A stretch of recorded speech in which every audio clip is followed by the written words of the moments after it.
Seriously हम बता रहे हैं। तो गाइस अभी हाँ मैं हूँ पटना इको पार्क। तो आप देख सकते हैं एक बारिश हुआ तो थोड़ा सा हम लोग भीग गए हैं। एक ये मेरा फ्रेंड है और एक ये है मोटी, खाली खाते रहती है पूरे दिन।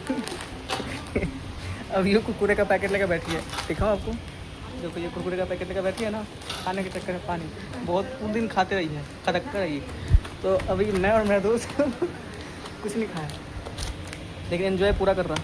पार्क में मेरा 50 रुपये लगा एक आदमी का, कितना। तो अभी फ़िलहाल हम लोग पटना इको पार्क में हैं, यहाँ पे आए थे खाने के लिए। ये है शॉप जिससे हम लोग, ये पार्क के अंदर ही शॉप है गाइस, आपको मिल जाएगा। तो गाइस हम लोग देख सकते हो, ये है मेरी माल पीछे, गजब माल है। ये लोग बताएं क्या वीडियो शूट ना करें नहीं। तो गाइस